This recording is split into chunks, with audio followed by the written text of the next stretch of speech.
శ్రీరాముని పేరు వినగానే మనకు ముందుగా గుర్తుకు వచ్చేది ఆంజనేయ స్వామి. అలాగే ఎక్కడ రామనామం వినిపిస్తుందో అక్కడ ఆంజనేయ స్వామి ప్రత్యక్షమవుతారట. ఎక్కడ హనుమంతుల వారు ఉంటారో అక్కడ శ్రీరామచంద్రుల వారు తప్పక ఉంటారని చెబుతూ ఉంటారు. రామాయణంలో రామునికి ఉన్నంత ప్రాముఖ్యత ఒక్క హనుమంతుడికే ఉంటుంది. రాముడిపై ఉండే ప్రేమకి, భక్తికి, విధేయతకి ప్రాణం పోస్తే ఆ ప్రాణానికి హనుమంతుడే రూపమవుతాడు. అలాంటి హనుమంతుడి గురించి ఈ వీడియోలో చాలా ఆసక్తికరమైన విషయాల గురించి తెలుసుకునే ప్రయత్నం చేద్దాం. అసలు ఆంజనేయుడి జన్మరహస్యం ఏమిటి, ఎలా జన్మించారు, ఆయనకి హనుమంతుడు అనే పేరు ఎలా వచ్చింది, దేవతలందరూ ఆయనకి ఇచ్చిన వరాలేమిటి, వాస్తవానికి ఆంజనేయుడికి అసలైన తండ్రి కేసరి, మరి ఆయనను వాయుపుత్రుడని ఎందుకు పిలుస్తారు, ఇంకా పరమశివుడు కూడా హనుమంతుడికి తండ్రి అని అంటూ ఉంటారు. కానీ అది ఎలా సాధ్యం, శ్రీరాముడికి హనుమంతుడికి ఉన్న సంబంధం ఏమిటి, హనుమంతుడు ఆజన్మ బ్రహ్మచారి కానీ ఆయనకు భార్య పిల్లలు ఎలా వచ్చారు, అసలు ఆ భార్య పిల్లలు ఎవరెవరు, ఇలాంటి ఎన్నో ఇంట్రెస్టింగ్ విషయాల గురించి ఈ వీడియోలో తెలుసుకునే ప్రయత్నం చేద్దాం. ఇక ముందుగా హనుమంతుడి జన్మరహస్యం గురించి తెలుసుకునే ప్రయత్నం చేస్తే హనుమాన్ చాలీసాలో ఒకచోట హనుమంతుని గురించి ఇలా ఉంటుంది: శంకర సువన కేసరి నందన తేజ ప్రతాప మహాజగవందన అని. అలాగే ఇంకొక చోట అంజనీపుత్ర పవనసుత నామ అని ఉంటుంది. అంటే ఈ శ్లోకాలను బట్టి చూస్తే ఆంజనేయుడు శంకరుడికి కుమారుడు, కేసరికి సుతుడు, అలాగే వాయువుకి కుమారుడు. అసలు శివుడు, కేసరి, వాయుదేవుడు ఈ ముగ్గురిలో ఎవరు హనుమంతుడి తండ్రి అనేది తెలియాలంటే ఆంజనేయుడి పుట్టుక వెనుక జరిగిన 4 సంఘటనల గురించి తెలియాలి. మొదటి సంఘటన ప్రకారం ఆంజనేయ స్వామి పుట్టుకకు బీజం పడింది దక్షయజ్ఞంలో. అదేంటి, దక్షయజ్ఞం ఒక యుగంలో జరిగింది, ఆంజనేయుడి పుట్టుక వేరొక యుగంలో జరిగింది కదా, మరి ఈ రెండింటికి సంబంధం ఏమిటి అంటే, దక్షయజ్ఞం పూర్తయిన తర్వాత దాక్షాయిని అమ్మవారు తన శరీరాన్ని వదిలేస్తుంది. అప్పుడు ఆ పరమశివుడు నా భార్య నన్ను వీడి వెళ్ళిపోయింది, తనకు గుర్తుగా ఈ దేహం మాత్రమే నాతో ఉంది అనుకుంటూ ఆ దేహాన్ని తీసుకుని వెళ్ళి ప్రళయ తాండవం చేయడం మొదలుపెట్టారు. అప్పుడు అలా తాండవం చేస్తున్న శివుణ్ణి చూసి ప్రళయం వస్తుందేమో అని విష్ణుమూర్తి భయపడి తన సుదర్శన చక్రంతో సతీదేవి దేహాన్ని ముక్కలుగా ఖండిస్తాడు. అలా ఆ దేవి శరీర ఖండాలు పడిన చోట 18 శక్తిపీఠాలు అయ్యాయని మనందరికీ తెలుసు. అయితే విష్ణుమూర్తి సతీదేవిని అలా ముక్కలుగా కోసేసరికి శివుడికి పట్టరాని కోపం వస్తుంది. ఎందుకంటే అసలే భార్య లేక నేను బాధపడుతూ ఉంటే నా దేవి దేహాన్ని ముక్కలుగా ఖండిస్తావా అనే విష్ణుమూర్తి మీద కోపంతో నాలాగే నువ్వు కూడా భార్య వియోగాన్ని అనుభవిస్తావని శపిస్తాడు. ఆ తర్వాత పరమేశ్వరుడు శాంతించి మామూలు స్థితికి వచ్చాక లోక కళ్యాణం కోసం విష్ణుమూర్తి చేసిన పనిని అర్థం చేసుకుని అనవసరంగా శపించానని శివుడు బాధపడి, నా శాపం వల్ల నువ్వు ఎప్పుడైతే భార్య వియోగాన్ని పొందుతావో అప్పుడు నేనే స్వయంగా వచ్చి మళ్ళీ నిన్ను నీ భార్యను కలుపుతాను అని శివుడు విష్ణుమూర్తికి మాటనిస్తాడు. ఇది ఓ సంఘటన. ఈ సంఘటన జరిగిన తర్వాత యుగంలో మరొక సంఘటన దీనికి అనుకూలంగా జరుగుతుంది. అదే విష్ణుమూర్తి రాముడిగా, తన భార్య శ్రీ మహాలక్ష్మి సీతాదేవిగా జన్మించడం జరుగుతుంది. ఇలా వీరు జన్మించాక వారి వివాహం జరగడం, వారు వనవాసాలకు వెళ్ళిపోవడం జరుగుతుంది. అలా వనవాసంలో ఉన్న సమయంలో సీతను రావణుడు అపహరించకపోతాడు. అప్పుడు సీతమ్మ జాడ కోసం శ్రీరాముడు పరితపిస్తున్నప్పుడు శివుడి అంశతో హనుమంతుడు పుట్టి భార్య విషయంలో విష్ణుమూర్తికి ఇచ్చిన మాట ప్రకారం సహకరిస్తాడు. ఇక శివుడు ఇలా వానర రూపంలోనే ఎందుకు రాముడికి సహాయం చేసేందుకు పుట్టాడు అంటే దీనికి మరొక కారణం కూడా ఉంది. అదేమిటంటే రావణాసురుడు బ్రహ్మ కోసం ఘోర తపస్సు చేస్తాడు. అప్పుడు బ్రహ్మ ప్రత్యక్షమై రావణుడికి ఏం వరం కావాలి అని అడగగా తనకు కావలసిన వాటిని ఎన్నో వరాలను పొందుతాడు రావణుడు. అందులో ఒకటి ముఖ్యంగా ఒక వరం కోరుకుంటాడు: నేను నరులు వానరుల చేతిలో తప్ప ఇంకెవ్వరి చేతిలో చావకూడదని. ఇలా రావణుడు బ్రహ్మ దగ్గర నుండి వరాన్ని పొందుతాడు. ఆ తర్వాత రావణుడు ఒకసారి నందితో పోట్లాడి కోతి మొహంవాడ అని నందిని తిడతాడు. అప్పుడు నందీశ్వరుడికి కోపం వచ్చి వానరుల వల్లే నీ లంక అంతా సర్వనాశనమైపోతుంది అని, వాళ్లే నీ చావుకు కారణమవుతారని శపిస్తాడు. అయితే దీన్ని బట్టి చూస్తే రావణాసురుడి చావుకి నరులు వానరులు కారణమవ్వాలి. అలాగే వారు తప్ప ఇంకెవరు రావణాసురుడిని చంపలేరు. కాబట్టి రావణుడిని చంపడం కోసం ఒక శక్తివంతమైన వానరుడు పుట్టాలి. అందుకోసం శివుడి రూపం అనేది ఇలా హనుమంతుడు అనే వానర రూపంలో సీతారాముల విషయంలో సహాయం చేసేందుకు, అలాగే రావణుడి సంహారం చేసేందుకు ఇలా వానర రూపంలో జన్మించాలని నిర్ణయించుకున్నాడు పరమశివుడు. ఇక చివరి సంఘటన, మరి ఈ వానర రూపానికి జన్మ అనేది ఏ విధంగా జరిగింది, అది ఎలా అంటే దేవలోకంలో పుణ్యక స్థల అనే ఒక పేరు గల ఒక అప్సరస ఉండేది. ఆమె చాలా అందంగా ఉంటుంది. బృహస్పతి దగ్గర ఆమె పనిచేస్తూ ఉండేది. అయితే ఒకరోజు బృహస్పతి తీవ్రంగా తపస్సులో ఉన్నప్పుడు ఆమె అల్లరి చిల్లరగా బృహస్పతి తపస్సును భంగం చేస్తుంది. ఆ తపస్సు భంగం కావడంతో ఆయనకు కోపం వచ్చి, కోతి చేష్టలన్నీ చేస్తున్నావు, భూమి మీద కోతిలా పుట్టు అని శపిస్తాడు. అప్పుడు ఆమె ఎంతో బాధపడుతుంది. దాంతో బృహస్పతి ఆమెను బాధపడొద్దని చెబుతూ, ఒక మహత్తరమైన అవతారం భూమి మీదకి రావడానికి నువ్వు కారణమవుతావు, అందుకోసం నువ్వు భూలోకానికి వెళ్ళి తపస్సు చేయి అని చెబుతాడు. దాంతో నీకు కొడుకు పుడతాడు. ఆ తర్వాత మళ్ళీ నీవు నీ రూపాన్ని యథావిధిగా పొందుతావు అని చెప్తాడు. అలా పుణ్యకస్థల అనే అప్సర మొదట భూమి మీద గౌతమ మహర్షికి అహల్యకి కూతురుగా పుడుతుంది. ఆ కూతురు పేరే అంజనాదేవి. ఇక అంజనాదేవి పుట్టాక ఒకరోజు గౌతముడు ఇంట్లో లేని సమయంలో సూర్యుడు అహల్య దగ్గరికి వస్తాడు. అప్పుడు ఆ సూర్యుని తేజస్సుకి అంజనాదేవి తన చూపు కోల్పోతుంది. ఆ తర్వాత అహల్యకు సూర్యుని వల్ల 2 కొడుకులు పుడతారు. ఇలా అహల్యకు మొత్తంగా 3 పిల్లలు, అంటే అంజనాదేవికి 2 తమ్ముళ్ళు కలుగుతారు. వీరి పుట్టుక విషయం గౌతముడికి ఏమాత్రం తెలియదు. 2 కొడుకులు తన పిల్లలే అనుకుంటుంటాడు గౌతముడు. ఇక ఆ తర్వాత ఒకరోజు గౌతముడు తన కొడుకుల్ని ఎత్తుకొని కూతురిని నడిపించుకొని సముద్ర తీరంలో తిరుగుతూ ఉంటే, నీ కూతురిని నడిపించి పరుల బిడ్డలను ఎత్తుకుంటావా అని కూతురైన అంజనాదేవి తన తండ్రి గౌతముడితో అంటుంది. దాంతో గౌతముడికి విపరీతమైన కోపం వచ్చి, మీరు నా కొడుకులు కాకుండా పరుల బిడ్డలు అయితే మీ ముఖాలు వానర రూపాలుగా మారుతాయి అని తన కొడుకుల్ని శపించి వాళ్ళని సముద్రంలోకి తోసేస్తాడు. దాంతో ఆ పిల్లలిద్దరూ వాలి, సుగ్రీవులు అనే వానరులుగా మారిపోతారు. ఇక ఈ సంఘటన జరిగాక అహల్యకు కోపం వస్తుంది. తన భర్త గౌతముడి దగ్గర తన గుట్టు బయట పెట్టిందనే కోపంతో అహల్య తన కూతురైన అంజనాదేవిని, నీ వల్లే నా కొడుకులకు వానర రూపం వచ్చింది, నీకు కూడా వానరుడు పుట్టుగాక అని శపిస్తుంది. ఇక ఆ తర్వాత అంజనాదేవికి కేసరితో పెళ్లి జరుగుతుంది. అయితే కొన్నాళ్ళకి పార్వతీ పరమేశ్వరులు విహారం చేయడం కోసం భూలోకానికి వస్తారు.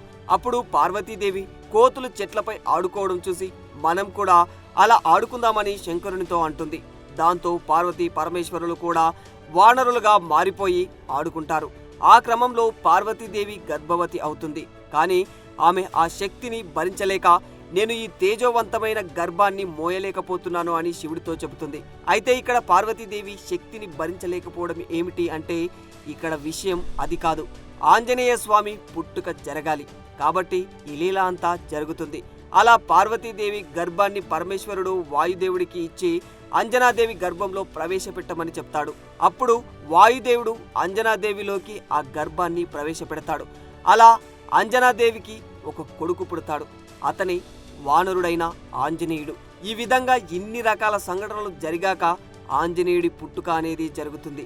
అయితే ఆంజనేయుడు అంజనీదేవికి పుట్టాడు కాబట్టి తన తల్లి పేరు ఆధారంగా ఆయనకు ఆంజనేయుడు అనే పేరు వచ్చింది. సో ఇలా చూస్తే ఆంజనేయ స్వామికి భౌతిక తండ్రి కేసరి, వైదిక తండ్రి వాయుదేవుడు, పౌరాణిక తండ్రి పరమేశ్వరుడు. అందుకే హనుమంతుడికి ఈ 3 తండ్రులే అవుతారు. ఇక ఆంజనేయుడికి తన పేరుతో పాటు ఈ హనుమాన్ అనే పేరు ఎలా వచ్చింది, ఆయనకు దేవతలు ఇచ్చిన వరాలు ఏమిటి అనే విషయానికి వస్తే, చిన్నతనంలో ఆంజనేయుడు తన ఇంట్లో నిద్రపోతున్నప్పుడు తన తల్లి పండ్లు తీసుకురావడానికి అడవికి వెళ్తుంది. అంతలో ఆంజనేయుడికి ఆకలి వేసి కళ్ళు తెరిచి చూసేసరికి ఎదురుగా ఎర్రని సూర్యబింబం కనిపిస్తుంది. ఆ ఎర్రని సూర్యబింబాన్ని చూసిన ఆంజనేయుడు అది పండు అనుకొని ఆకాశం వైపు వాయు వేగంతో వెళుతుంటాడు. అయితే ఆ రోజే సూర్యగ్రహణం కావడం వల్ల సూర్యుని పట్టుకోవడానికి రాహువు కూడా వేగంగా దూసుకొని వెళ్తూ ఉంటాడు. ఆ క్రమంలోనే రాహువు అతని కంటే వేగంగా ఒక బాణంలా సూర్యుని వైపు దూసుకొని వెళ్తున్న హనుమంతుడిని చూస్తాడు. దాంతో రాహువు వెంటనే ఇంద్రుని దగ్గరికి వెళ్లి తను చూసిందంతా చెప్పేస్తాడు. అప్పుడు ఇంద్రుడు చాలా అంటే చాలా కోపంతో తన వజ్రాయుధాన్ని గట్టిగా ఆంజనేయుడి మొహం పైకి విసురుతాడు. అలా వజ్రాయుధం ఆంజనేయుడి ఎడమ చెంపకు తగలడంతో స్పృహ తప్పి కింద ఒక పర్వతంపై పడిపోతాడు. అయితే ఇంద్రుడు చేసిన పనికి హనుమంతుడి వైదిక తండ్రి అయిన వాయుదేవుడికి చాలా కోపం వస్తుంది.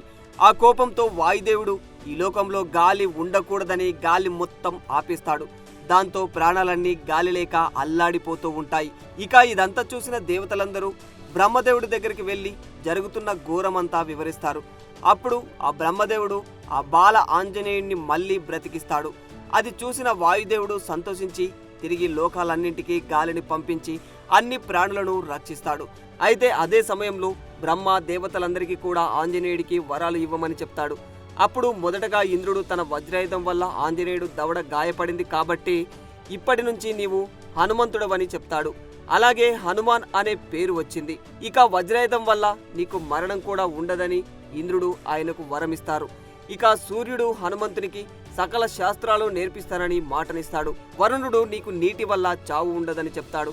యముడు తన కాలదండం వల్ల నీకు మృత్యువే లేదని అంటాడు. కుబేరుడు, ఈశానుడు, విశ్వకర్మ కూడా హనుమంతుడికి ఎన్నో రకాల వరాలను ఇస్తారు.